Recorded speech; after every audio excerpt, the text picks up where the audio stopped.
Delhi university के professor Apoorvanand Jha, सामाजिक कार्यकर्ता आकार पटेल, टीएमसी सांसद महुआ मोइत्रा और NGO association for protection of civil rights ने सुप्रीम कोर्ट में एक याचिका दाखिल की थी। याचिका कांवड़ यात्रा मार्ग पर मौजूद खाने की दुकानों पर क्यूआर कोड लगाने को लेकर योगी सरकार के एक आदेश से जुड़ी थी। मामला क्या है, ये जानने के लिए याचिकाकर्ताओं ने याचिका में क्या क्या कहा है वो जानते हैं। दरअसल याचिका में उत्तर प्रदेश सरकार द्वारा 25 जून को जारी एक प्रेस विज्ञप्ति का हवाला दिया गया है, जिसमें कहा गया कि कांवड़ मार्ग पर स्थित सभी भोजनालयों पर क्यूआर कोड प्रदर्शित करना अनिवार्य है, जिससे मालिकों के नाम और पहचान का पता चलता है, जिससे वही भेदभावपूर्ण प्रोफाइलिंग हो रही है जिस पर पहले इस अदालत ने रोक लगा दी थी। आसान भाषा में समझाएं तो कांवड़ यात्रा पथ पर दुकानों में अनिवार्य क्यूआर कोड के खिलाफ याचिका डाली गई है।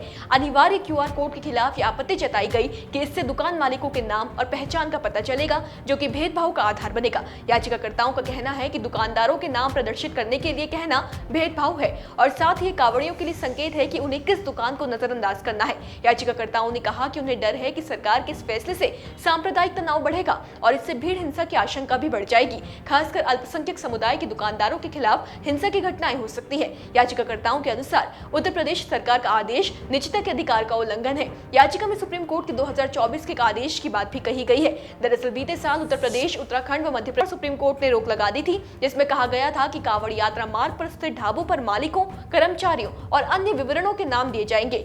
तब कोर्ट ने कहा था कि दुकानदारों को केवल ये बताना होगा कि वे क्या खाना बेच रहे हैं, ना कि अपनी पहचान उजागर करनी होगी। याचिकाकर्ताओं का कहना था कि क्यूआर कोड का नया आदेश उसी भेदभावपूर्ण नीति को डिजिटल तरीके से लागू करने की कोशिश है। तो याचिकाकर्ता ने 2024 के सुप्रीम कोर्ट के इसी फैसले की बात याचिका में कही है। हालांकि अब सुप्रीम कोर्ट ने इस मामले में यूपी सरकार के आदेश को बरकरार रखते हुए याचिका को समाप्त कर दिया है। जी हां, भोजनालयों के लिए क्यूआर कोड मामले पर सुप्रीम कोर्ट से उत्तर प्रदेश सरकार को बड़ी राहत मिली है। कोर्ट ने क्यूआर कोड संबंधी आदेश पर रोक लगाने से इनकार कर दिया। सुप्रीम कोर्ट ने कांवड़ यात्रा मार्ग के सभी होटल मालिकों को लाइसेंस और पंजीकरण प्रमाण पत्र प्रदर्शित करने का निर्देश दिया।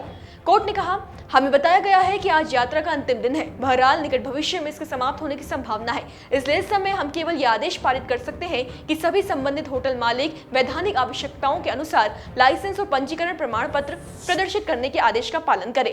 यानी कि उत्तर प्रदेश में कांवड़ यात्रा मार्ग पर मौजूद खाने की दुकानों पर क्यूआर कोड लगाने को लेकर योगी सरकार द्वारा जारी आदेश पर सुप्रीम कोर्ट ने कोई रोक नहीं लगाई है। मंगलवार को संबंधित मामले को लेकर सुप्रीम कोर्ट ने इस पर रोक लगाने से मना कर दिया है। सुप्रीम कोर्ट ने आदेश दिया है कि कांवड़ यात्रा मार्ग के सभी होटलों पर उनके लाइसेंस और रजिस्ट्रेशन सर्टिफिकेट व अन्य जरूरी कागजात लगाए जाए।